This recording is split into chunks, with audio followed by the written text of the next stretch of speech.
Is it okay to be fat? Let's talk about it.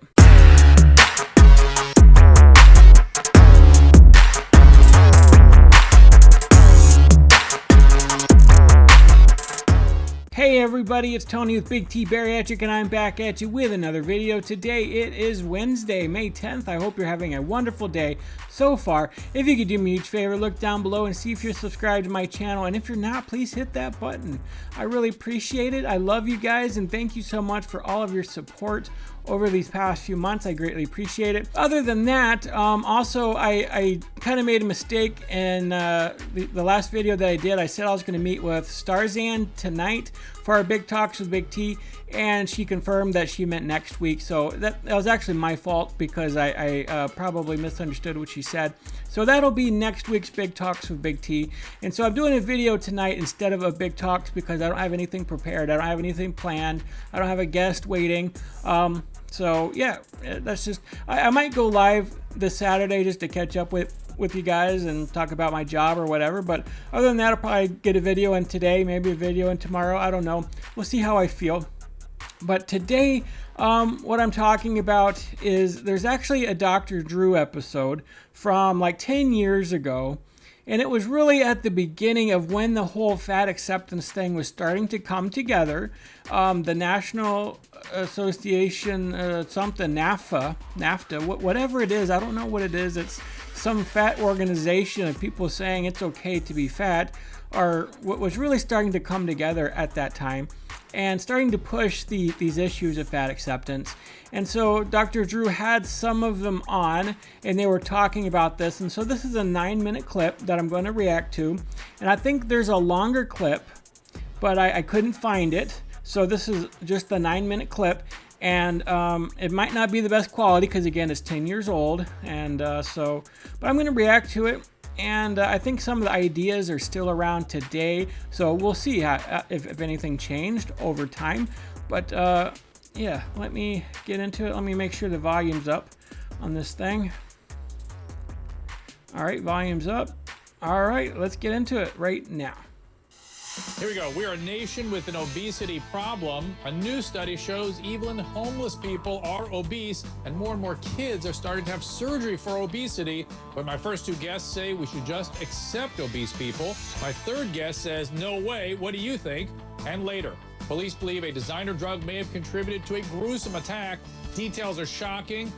Okay, so this whole episode is not about obesity, so maybe I'm not missing anything out. But just to sort of start off here, the question is, should we accept overweight people? And I often get criticism on my channel. I got it today because I did do a video with Megan Ann last week, and it aired today. So if you've not seen it, go look in my community section. There's a link to Megan Ann's channel, or if you are already subscribed to her, you can go to her channel. And there's a video there of me and her talking about these issues. And I got somebody on there that was accusing me sort of just attacking fat women and saying that I'm talking about stretch marks and joking around and, you know, making fun of women's bodies. And I'm like, that's not what I'm doing at all. Like, I'm trying to talk about the negatives of obesity. Like, if you're severely morbidly obese, there's so many complications and consequences to it. And one of those things is rolls. One of those things is stretch marks. Like, it's skin. And I have those issues myself. So how am I how am I fat shaming somebody when I have those same issues? I have sagging skin. I have stretch marks. I have all the same issues. I have rolls.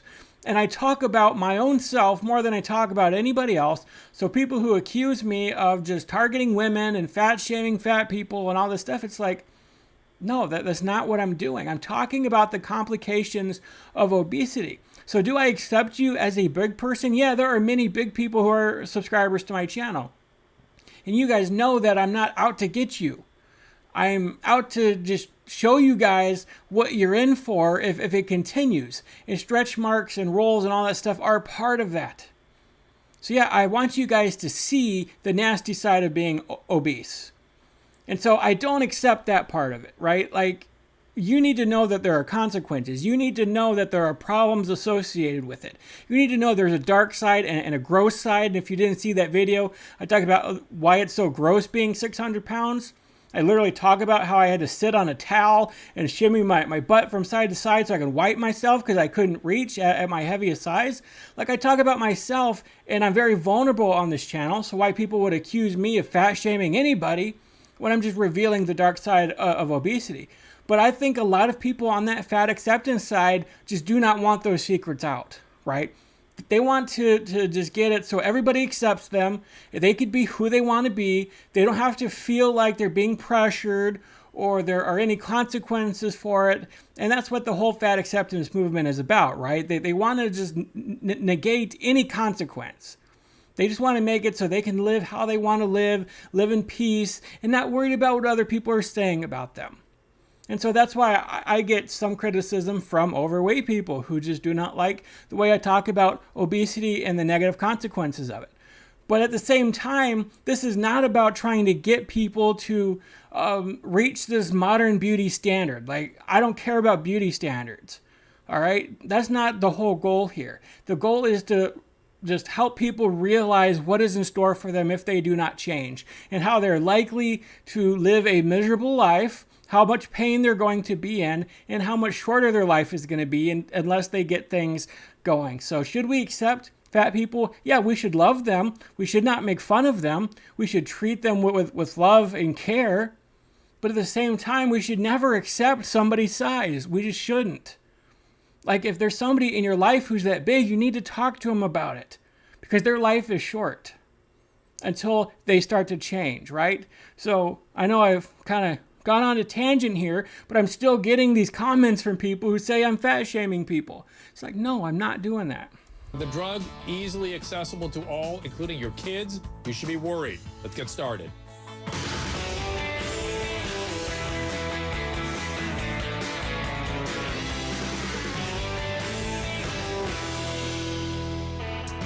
Good evening and welcome. A reminder, we are taking your calls at 855-373-7395. That's 855-Dr. Drew 5.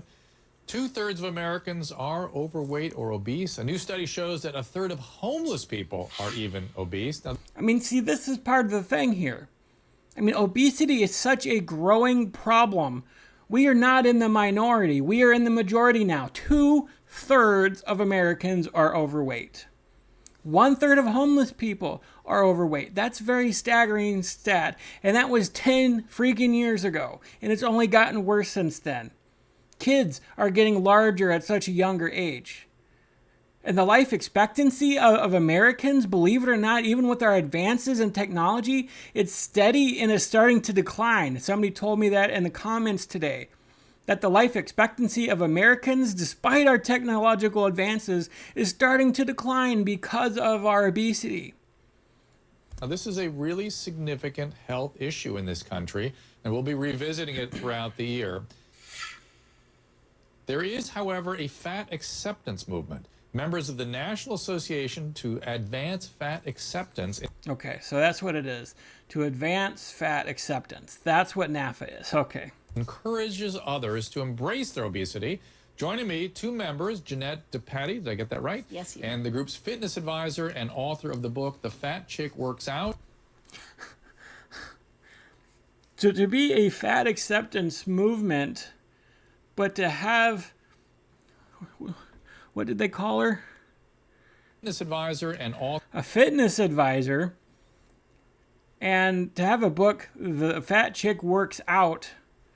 Like, working out is the end all to it all. You could still be fat and work out, but you're not losing weight, so you can't figure out what's going on. Like, somebody said that in the office today.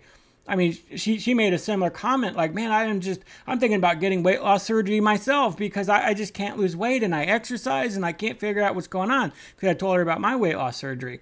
And I'm like, is that all you do? You just exercise? Author of the book, The Fat Chick Works Out. That's you, That's Julianne. me. And Julianne Wojtasek. She's a member of NAAFA for the past 6 years. Did I say it right? And do you call yourself NAAFA or NAAFA? NAAFA. NAAFA. Okay, so let's start with you, Julianne. Why did you join the group? You know, I came into the Los Angeles chapter of NAAFA by happenstance, and I walked in, and the thing that struck me was I sat down across the room from this beautiful fat woman, and I could immediately tell that she knew she was beautiful. And that was so foreign to me, I had to find out more. So Well, the thing is that most overweight people do not feel attractive, right? Even if you can look across the room and see a bigger person and think they're attractive, I mean, that's totally fine. There's many of you who say that I'm attractive and you like the way I look, and I look better the more weight that I lose, and you like my eyes, my hazel eyes and my black hair, and like, it's okay to find somebody who's overweight attractive.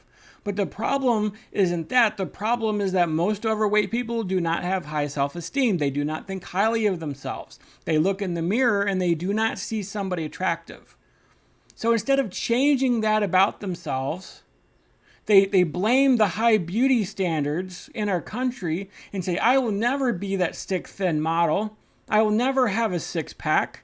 I will never achieve any of that. So I'm just going to give up on myself. And instead of trying to change myself so I can feel better about myself and get healthy, I'm going to join these groups like NAAFA. I'm going to join the fat acceptance movement because I can get all these other bigger people to feed my ego, to tell me I'm beautiful, to tell me I don't need to change. And that's what somebody said about Anna from Glitter and Lasers today as well. Like, I still getting comments from that video. They're like, Anna's not the problem here. Like, she's just trying to, be somebody who wears all these nice clothes and everything else. Like, she's not a problem. She's not glorifying obesity. I'm like, she absolutely is glorifying obesity. Because she's telling other big women that they don't have to change, that they don't have to lose weight, that there's nothing wrong with being obese, and it absolutely is something wrong with it. The complications are adding up even for Anna, and she almost refuses to admit it. She has a few videos here and there that talks about the consequences of it, but she completely ignores the cause of it. And she'll even say, I just have a chronic illness, rather than admitting, well, my obesity is causing me to be in more pain and to be sick, and that my own mom and sister died from obesity-related diseases. No, they died from chronic illness, right? Like, there's just this whole movement that's trying to deny that there's anything wrong with obesity. And that's the problem that I have with it. For that, you had felt like judged or uncomfortable, or your self-esteem was depressed because of your weight? Very low. My self-esteem was very low. I felt very shamed and ashamed of my body, and felt like I spent most of my life trying to disappear. I mean, honestly, when you're that big, you should feel ashamed. Right? Like, I know a lot of you aren't going to like me saying this, but I think it's true. And you could let me know down in the comments if you think I'm wrong. Like, I was ashamed to be the size that I was. I was ashamed that I can't do the dishes, that I couldn't use the bathroom, that I couldn't take the trash out, I couldn't help my mom out. My mom was doing everything for me. I was ashamed that I couldn't provide financially because I was too big to work. Like, there's a lot of shame with being that big, and there should be. I'm sorry if you don't feel beautiful. I'm sorry if you don't feel luxurious or whatever it is you're trying to feel. I'm sorry if you don't have a high self-esteem of yourself. But there are things you can do to change that. And joining NAAFA or joining the fat acceptance movement is not going to do that, because that's just putting a Band-Aid over a gaping wound. You're not going to fix your self-esteem issues by getting a bunch of other fat people to say that you're beautiful, because deep down inside, you're still not going to believe it. And you're still going to suffer the consequences of your obesity. Society is still going to press down on you.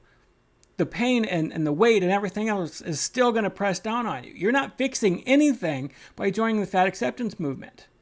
And it's only going to get worse and worse as you get bigger and bigger, to the point where there's almost going to be no point of no return. Because you're just going to get too big that you're going to be bedridden. And that shame is going to keep heaping upon itself. And so what do when you feel that shame? You run back to the kitchen. You order more food, because that's how you deal with things.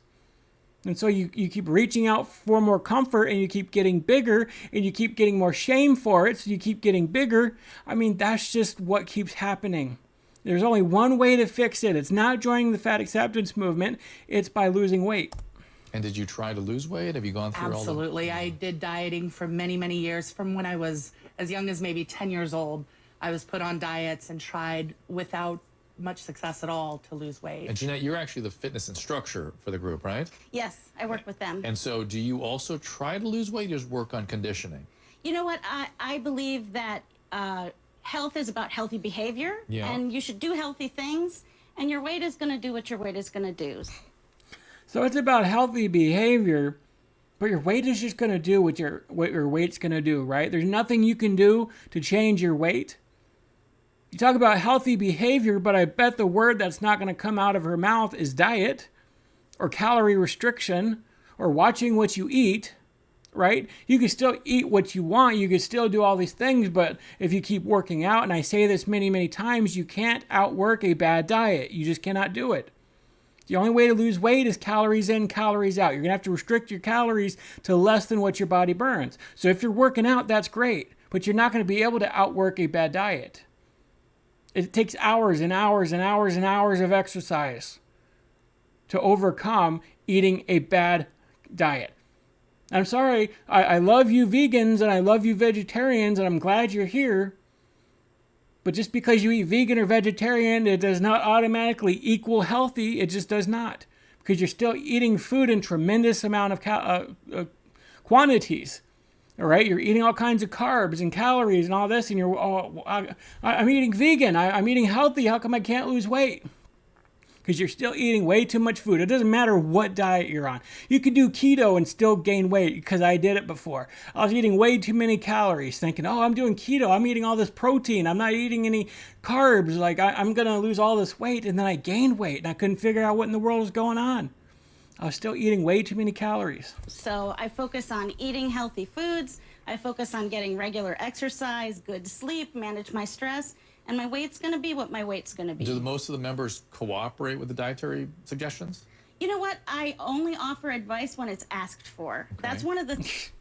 See, that's the thing is like they're offering advice on exercise, but they're not offering advice on diet, right? Like only if it's asked for. But at the same time, she says she's eating healthy, but she's not losing weight. But your weight's just going to do what it's going to do, and there's nothing I can do about it. She's being disingenuous at this point and delusional. The things that I think that people of size deal with all the time is that everybody feels like they should be able to tell you how you should live and what you should eat and what you should do.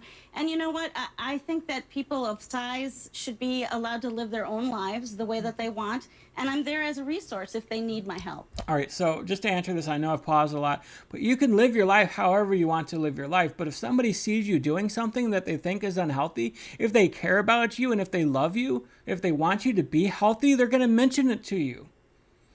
Like, the bigger I got, the more people started noticing what I was eating and the more comments that I heard from people. And I know as a big person, those comments at times may not seem helpful because it just kind of makes you feel shame and you want to run away from it and you end up eating more food and like you don't want to hear those comments. Like I totally get it. But those comments come out of love. Like people are trying to care for you, and if they see the enormous quantities of food that you're eating, or they see you eating bad things, especially if you're supposed to be on a diet, and you just can't lose weight, and then people see you eating ungodly amounts of food, like they're going to say something about it.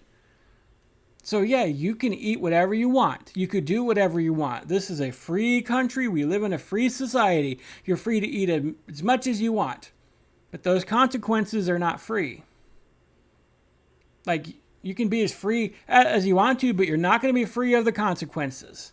Those calories do not just magically disappear into the sky because you want them to. So if you're going to eat what you want to eat and then you're wondering why you're as big as they are and just say, oh, my body's the way it is, but then you're not really tackling the reason why you can't lose weight, you're just deluding yourself. And that's what these two women are doing. All right, let's get to a couple calls here. Is this Anissa in Texas? Anissa? Yes. Hey there. Fine. Hi, how are you, Dr. Drew? I'm good. How are you? Good, thanks. Good. I just wanted to make a statement. At my heaviest, I weighed 387 pounds.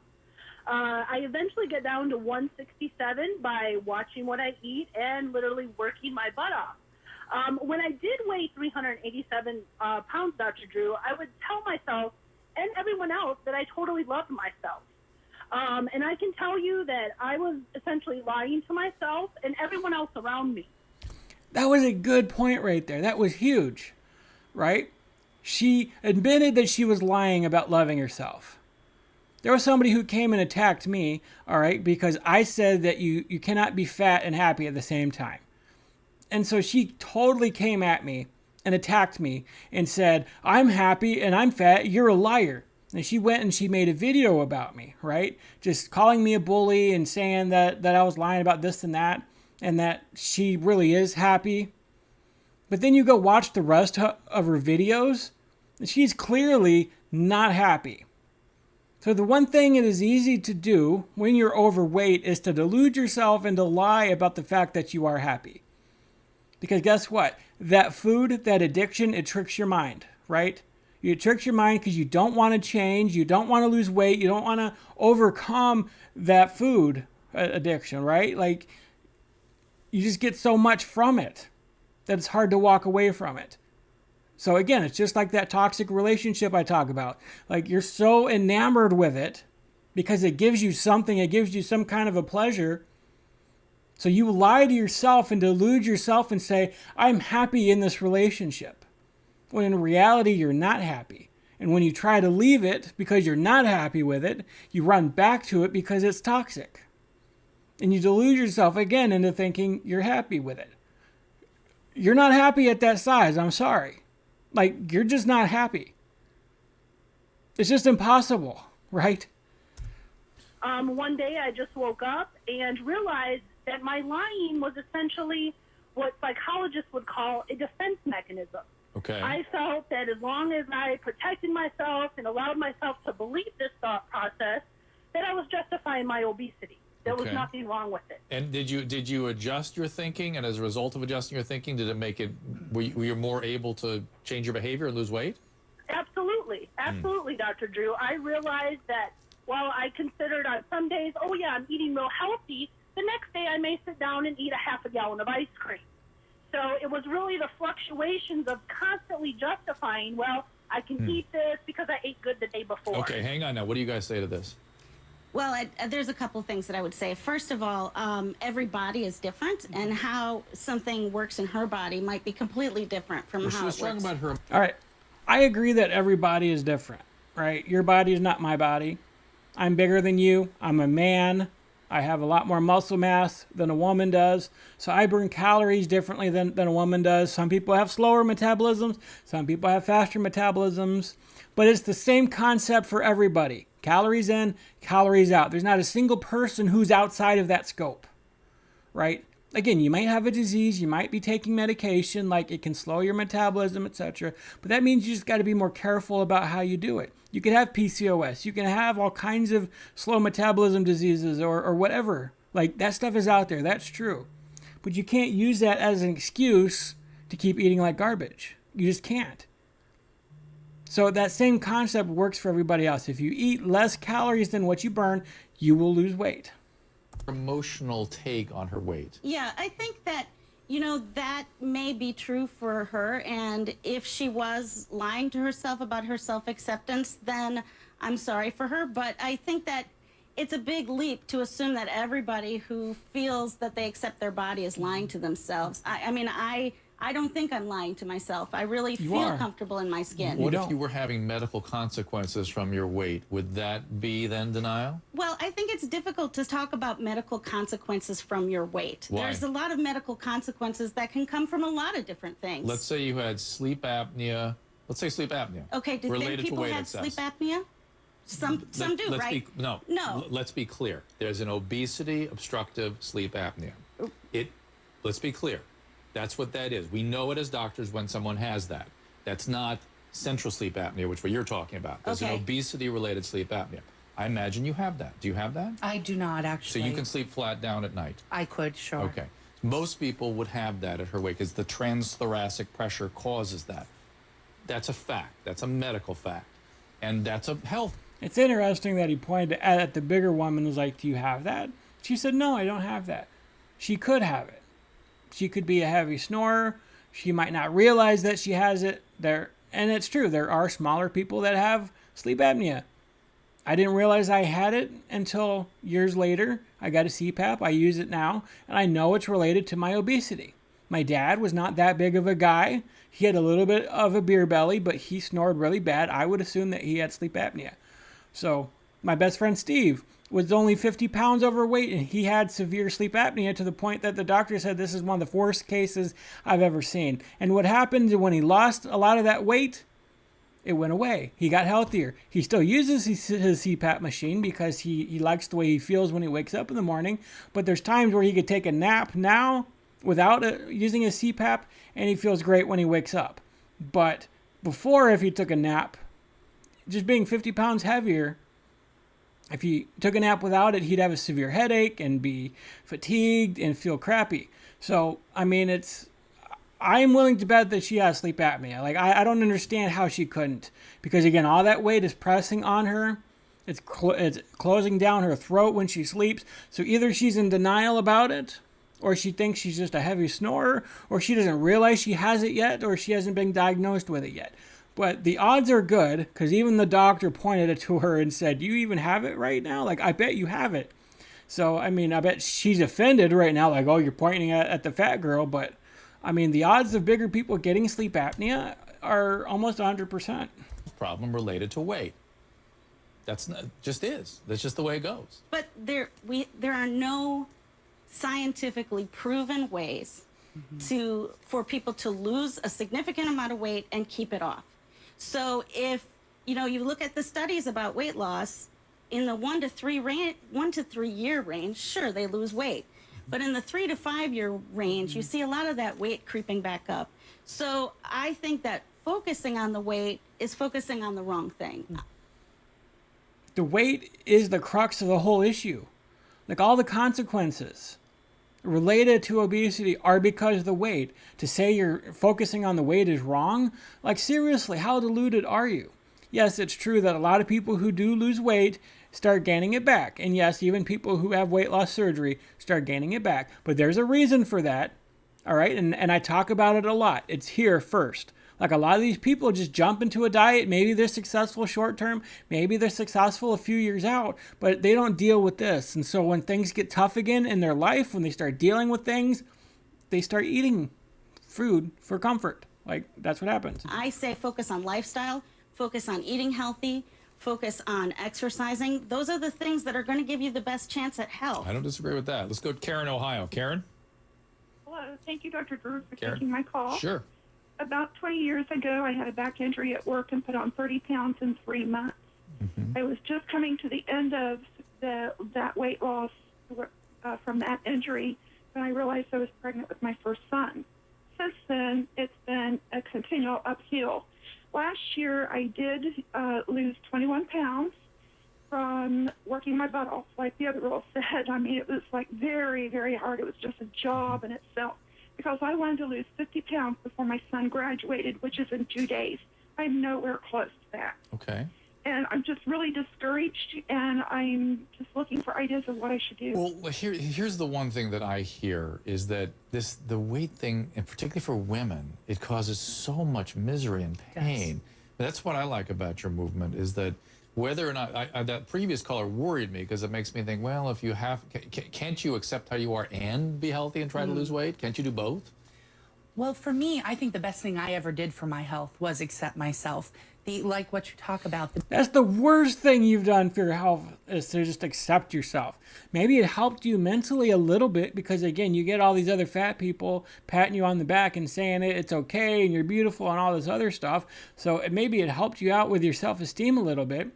But to say that accepting your weight is the best thing you ever did for your health, that's completely ridiculous. The mental anguish that you go through as a woman, or all people in this society, obsessing about trying to fit yourself into. See, what they're doing is they're putting their mental health over their physical health, because they want to feel good, right? It's all about feelings. It's all about, I want to feel better about myself. It's my ego I need to take care of. I need to have good, high self-esteem. I need to feel beautiful, over the physical consequences. But what's going to kill you first? The physical consequences are going to kill you first, right? The mental consequences of that isn't going to kill you, all right? Like, not feeling good about yourself, feeling shame over your weight, all that stuff, like, that's not going to kill you, but you're just so fixated on immediate results, that it's why you're big in the first place. You keep chasing what will give you that high, what will make you feel better about yourself. Like, that's what you keep chasing instead of the long term, which is the health. And so you're deluding yourself by saying that health should not be the focus when it absolutely is the focus. To an ideal, a beauty ideal, and trying to lose weight, and if you don't lose weight, you're not successful, you're not healthy. For me, letting all of that go has improved my mental and physical health drastically. How did it help your physical health? You're bigger than ever, right? You're not helping your physical self. You're all about helping your mental self right now, because again, it's all about immediate. It's got to happen right now. Was there something going on with your physical health? You know, there more of it was depression, and because I was yo-yo dieting and losing weight and gaining it back, I had a lot of fatigue and a lot of... So she can lose weight. She knows how to lose weight because she's done it before. But instead of working on her mental health, she keeps yo-yoing and she keeps gaining it back and then losing it again and gaining it back. So she gets more mental gratification by just accepting herself so that she doesn't have to put the work in anymore. Side effects that come, you know, they're very proven with yo-yo dieting. Okay. So letting that go has been a benefit to me. Let's hear from Felicia in Florida. Felicia? Hi, Dr. Drew. Thanks for having me.